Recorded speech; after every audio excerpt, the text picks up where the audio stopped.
Welcome in, everybody, yet again to the Jays Digest pregame show. We had a bit of a rough go getting the first one off the ground, but hopefully this one is working, and hopefully you're all tuning in to watch the Jays go for the sweep against the Seattle Mariners for their seventh win in a row and their sixth win in a row at home on this homestand. So I cannot wait for this. It's shaping up to be a bit of a rough matchup for the Toronto Blue Jays because Marco Gonzalez is going for the Mariners on the other side. But it should be a fun one, and I cannot wait for this matinee here. Yeah, what's up, Shane? And like you said, we had some technical difficulties. I don't know how many of you were in there, or even if the stream went out, but we're back now. Everything's working good. So, yeah, like you said, in the Mariners lineup only released like 25 minutes before game time, so very weird. Back-to-back sweeps incoming. That's definitely the goal here. And yeah, because we're pretty close to first pitch here, let's just get right into the lineup previews. What's up, Mo? Hope you're doing well for this afternoon game. And let's great effort, guys. Thanks, Chris. We fixed it. We fixed it. We got it back on the ground. I don't know what was going on. Honestly, might have been doing you guys a favor there by not being able to hear my voice. So little good news on a Sunday there. George Springer with the 1 spot, Bo Shed at the 2 spot, Guerrero, Chapman, that's normal, the top 4. Merrifield slides up to the 5 spot, something that you asked me about yesterday, and I mentioned that it could be good. Alejandro Kirk after Merrifield, and Dalton Varsho all the way down to the 7th spot against the lefty. Danny Jansen and Santiago Espinal hitting last. What are your thoughts on this lineup? Obviously, we have the Kirk-Jansen DH catcher pairing. I'm pretty happy with it. I like Merrifield up there at the 5. What's up, Ron? What's up, Mo? Again, yes, sir. We're doing great, Mo. Hope you're doing well as well. What are your thoughts on this lineup, Peter? It's going to be a tough matchup for the Blue Jays because they struggle against these soft-tossing lefties, and that's what Marco Gonzalez is. I don't know if you remember, but last year when the Mariners rolled into town in the regular season, he absolutely mowed down the Blue Jays over 6 innings or 7 innings, something ridiculous like that, and he was crazy efficient. And yesterday, Easton McGee, first career start in the major leagues, soft-tossing right-hander, gives the Blue Jays fits, and they could not figure it out. And for whatever reason, they were on the front foot. They were impatient against McGee. I'm looking for a different approach today against Marco Gonzalez because you know it's going to be 85 on the corners, and he's going to challenge you with that. He's going to see if you can wait back long enough and drive the ball to right field, which the Blue Jays have been doing very well early on in the season, but can they keep it up over 9 innings today against Marco Gonzalez? That remains to be seen. Yeah, that's the question, and I guess touching on that, we'll get the lineup up here. J.P. Crawford, Suarez, Jarred Kelenic, Cal Raleigh, Julio Rodriguez is not playing today. Teoscar Hernandez, Taylor Trammell gets the call. Tommy La Stella, Sam Haggerty, and Colton Long there. So still a very scary lineup. Blue Jays are going to have to perform today, and of course it's going to be on the back of Chris Bassett. Anyone here that scares you particularly? I'm happy that Julio Rodriguez is not playing today. Yeah, it makes the sweep, the quest for the sweep, definitely a lot easier. But anytime you face the Mariners, you know it's going to be a tough game. It's going to be a closely contested ball game. So, like I said, Marco Gonzalez, no walk in the park, even though his stuff doesn't jump out at you. Not going to be easy for the Jays. They're going to have to execute their pitches. They're going to have some good ABs today, and hopefully they can come out with the sweep. But this feels like a trap. If I'm the Toronto Blue Jays, this does feel like a trap, because they're so hot, they're due for a loss, and Marco Gonzalez is like the perfect prime candidate to just shut them down today. But hopefully I'm wrong. Yeah, that must have been a typo on the thing, Shane. Yeah, no, not 2 left fielders. I'm assuming Taylor Trammell is in center. I would guess there, but that's it's funny. That's what took them so long to get the lineup out. This graphic is all over the place. Happy to see Merrifield getting the respect he deserves. Also, not caught on the bases behind Kirk is a big plus for him. Yep, let's go, boys. Bring out the brooms. Back-to-back sweeps could be in order here for the Blue Jays. And again, like you said, we can't take him too lightly here. Obviously, we're the favorites to win today's game by a wide margin, but just got to take care of business before we play Boston tomorrow. I'm assuming that's still at the Rogers Center. I'm not 100% sure about that. No, in Boston. In Boston, okay. Even better. Get some Fenway Park action tomorrow night. But yeah, again, here's the lineup. Some major changes for the Blue Jays, not personnel wise, but just the way that everything's arranged. But having a 7-8-9 of Varsho, Jansen, Espinal is pretty good there, and Merrifield of course slides up to 5. But we got the bet of the day. I don't know if you had time to grab your bet of the day. But yeah, I'm just gonna go with Chris Bassett under 5.5 strikeouts. The Mariners tend to put the ball in play, and I think five. I think he'll get five, but not much more than that. And they'll probably give him 6 innings and let the bullpen work from there. But yeah, I think I'm going to go under 5.5, and that's what I'm going to do. Minus 125 are the odds for any of you interested there. I like it. I'm just gonna rock Jays -1.5 again. It didn't cash yesterday, I don't think, but it is what it is. We're I'm rocking just it kidding. again. I'm just kidding, guys. I'm just kidding. I'm not a negative guy. Am I negative? No, we have bold takes. Am I a Today's ne- wasn't that am wasn't I a well, negative guy? why is Varsho hitting so low? Yeah, against left-handed pitchers, and maybe they are trying to give him a change of. I think it works hand in hand. Left-handed pitcher also trying to give him a change of pace, and I think they'll both work there. He's perfect where he is. But yeah, mine's -1 or -1.5, and we're gonna rock with that. I don't know what the odds are for it, but I'm sure it's probably Okay. like 115 or something like that. But It's minus 105. Minus 105. 105. Okay, I like that Yeah, today, and we'll go into the rapid fire not now. Peter, I bad. don't know if you have a question there you want to ask the chat and ask me. Feel free. And yeah, then I'll ask mine. Yeah, okay, so I'm gonna go with another Dalton Varsho question here for you. So the Jays are 18-9. If my math is correct, that's 27 games into the season. How are you feeling about the Dalton Varsho trade thus far, considering his performance and considering Gabriel Moreno and Lourdes Gurriel's performance in Arizona? I think I'm pretty happy with it. It's about what I expected, maybe on the lower end of what I expected out of Varsho after his cold streak. But defensively, he's been great. Based run, he changed the identity of the team a lot, so I'm happy with it overall. And again, Moreno wouldn't have really got the playing time here that he needed unless we were to trade someone else. And both of our catchers are doing really well now, so I think overall I'm happy with it. But I'm almost more happy with the Teoscar trade. I feel like that one was one of the ones I was more happy with so far. But Varsho is great. Yeah, it was tough for me to let Teoscar go because he was one of my favorite players. He was such a great hitter in the middle of that lineup for such a long time for the Blue Jays, and to give up a middle of the order bat that you know is good for 25 home runs, almost 100 RBIs, and 800 OPS, it's hard. It's hard to do that, but it makes a lot easier when you get Eric Swanson in return, who's going to be on the team for at least another 3 seasons after this one, and who has strikeout stuff, shutdown stuff in the back end of that bullpen, and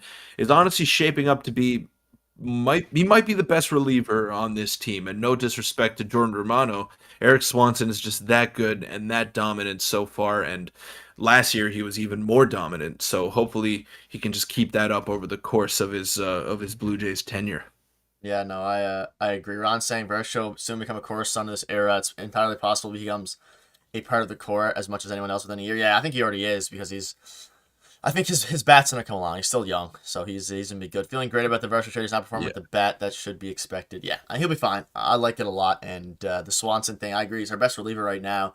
And Romano, of course, is probably right there with him. Very, very close second. But overall, he even when he's not hitting, he performs with the glove, which is something that Teoscar didn't do with the Blue Jays. He's been doing it with the Mariners. His defense apparently has been decent, advanced metrics wise. But mine will be Hmm. I guess I guess the answer is probably no here. But after this season, assuming whatever happens, would you want to resign Whit Merrifield or one of Whit Merrifield or Kevin Kiermaier? What do you think happens with them going forward?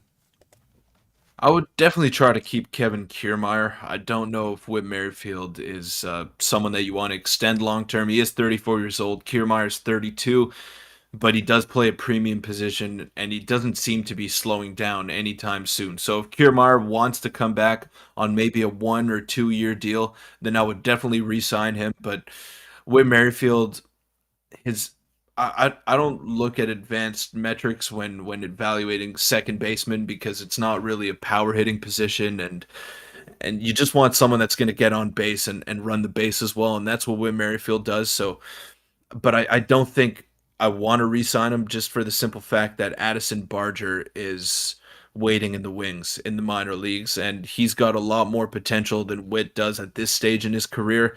And I think he can fill in at second base as soon as next year if given the opportunity. So I would re-sign Kevin Kiermaier and probably say goodbye to Whit Merrifield, but it wouldn't be an easy decision.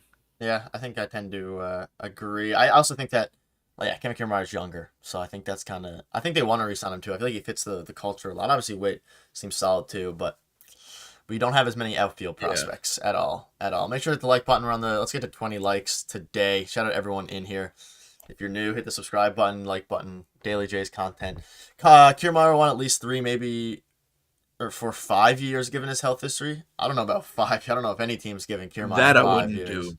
I wouldn't do 3 either. I wouldn't do 3. Probably 1 or 2. It's too much. I would do 2, but would he be okay with that? It might be his last chance to cash in. That's a good point, Shane. Might Actually, be. yeah. No way Kevin Kiermaier's gonna want 5. He may not want 5, but I don't know how many teams are gonna. I don't know if any teams would give him 5. But do you have any other rapid fires before we move? We're pretty close to first pitch, but before we move on.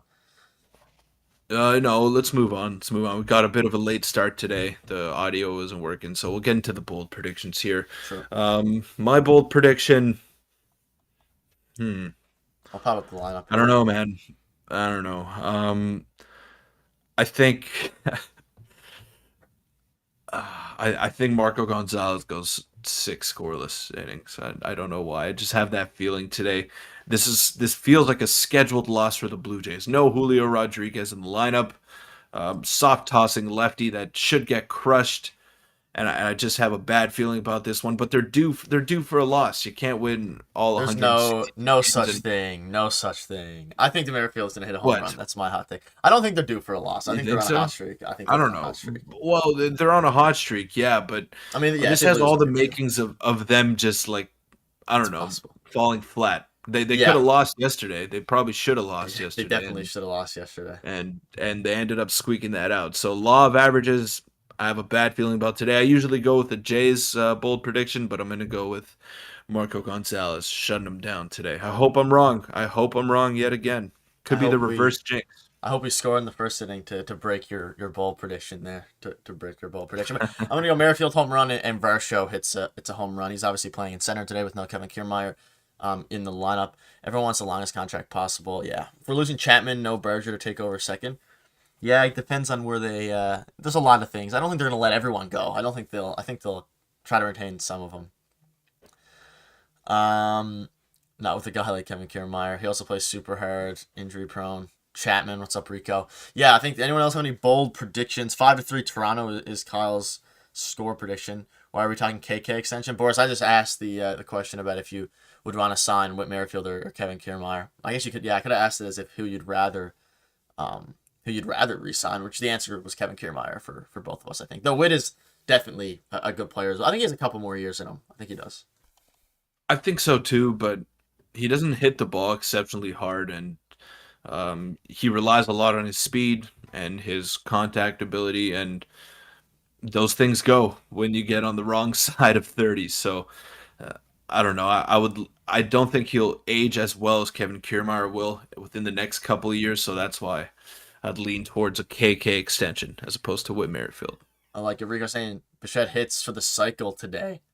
Interesting. I think he'll Nice. hit one. He might hit one for this season. Chapman and Bassett are best friends. Part of the reason Bassett chose Toronto. It could be. I could see them extending Chapman. It's gonna be very very expensive, especially with the way he's playing. And I'll ask you guys as well. What is your prediction for Chris Bassett today? What is your line prediction for Chris Bassett before we go into the score predictions and wrap it up? Also, make sure to hit the like button. 7-2 Jays and Peter becomes less pessimistic tomorrow. I mean, they're not going to win every game. Come on, man. Come on. And I'm trying to reverse jinx them here. They can't win every game. It's not a big deal. I'll be okay with a loss today if they go 3-1 or 4-0 against the Red Sox next series. So I'll be okay with that. I like that. What's I don't know your about Chris you. Bassett? What's your Chris Bassett line prediction? 6 scoreless. No, not 6 scoreless. 6 of 2 run ball. Um, with 4 strikeouts, 4 or 5 Okay, strikeouts. I like it. I love to reset. Yeah, I think mine's gonna be similar, like six innings, 2 runs. I really hope Chapman stays. Not sure why Peter expects a better aging trajectory for Kevin Kiermaier than Merrifield. Speed ages poorly. Injuries become more frequent with age, and Kevin Kiermaier bread and butter is speed and balls to the wall play. I think he was just basically saying that for the next 2 years, we'd rather have Kevin Kiermaier than Whit Merrifield for the team. I mean, I Well, agree yeah, with him. he's 2 years younger. He's 2 years Yeah, younger. Kiermaier's 32. Whit Merrifield's 34. And if you're talking about Speed. I mean, Whit Merrifield was a stolen bases leader for 2 straight seasons in the American League. He relies a lot on his speed up until this point of his career, and he's not a home run hitter either. So he plays a lot of outfield. He plays a lot of middle infield. He relies on speed just as much as Kevin Kiermaier does. So I would take the 32-year-old over 34-year-old any day. Plus, also, we don't have any really as good outfield prospects, but it's always the conversation to have. I think 2 to 3 for the Mariners. Mo says 4Ks, 6 innings. Interesting. I say this as someone who holds Kevin Kiermaier as his favorite player. I love Kevin Kiermaier. He's been great. 5 innings pitched, four strikeouts, 6 hits. We're all taking the under Chris Bassett, the opposite of what I said last time. I hope you're right, Shane, because that means we'll keep Chappie. I hope so too. Yeah, Mo, 2 to 3 for the Mariners. I think it'll be a fairly low scoring game. But do we have any? Let's get our score predictions in, and then I guess we'll wrap up. Make sure to hit the like button. Let's get to 20 likes. It was a bit of a weird stream today, a bit of off, but we saved it, Peter. We saved it. Yeah, What's your it was all over the place. It was all over the place. What's your score prediction for today? I'm gonna go 3-2 Mariners. Same as Mo. You're But rocking with Mo's. I could easily see it being 3-2 Blue Jays. So Chris Bassett gives up 2 runs. Marco Gonzalez gets pulled after the 6th inning with a 2-0 lead, and then the bullpen without Andres Munoz blows it. And 5-1 the Blue Jays. win 3-2. I'll take Five- that. 5-1 5-1. Blue I'll Jays. take that, man. I'll take that, Mo. Super There chat. you go, Mo. I called it yesterday. Leafs money line. I did not lie to you guys, and I thought they were going to get the monkey off the back. You and said now Leafs and Jays, so if anyone rode with that, I said Leafs they and won. Jays. So I'm hot. 2-0, 2-0 yesterday, and I think there's no stopping the Leafs now. They needed to get the monkey off the back. Now they're going to play free and easy. They're playing with house money against the winner of Boston and Florida tonight. So that's going to be a good game. Can't wait for that game 7. I agree. Again, Mo, thanks for your continued support. It means a Thank lot, you. and yeah, shout out to Leafs. I know we're Jets fans, so we can be happy for a fellow Toronto team. 6-2 Jays, Bichette big game. I think Bichette's also due. I think Bichette's due. He's had a couple hitless games in a row, so I think he turns it around here, and I think Verchot also has a pretty good game. But yeah, I guess we're a few minutes away from first pitch. We'll let you all go. Enjoy the game, however you feel fit. Anything you want to say before we wrap up? Thank you everyone who tuned in. We saved the stream after the initial technical mess up. It'll happen sometimes.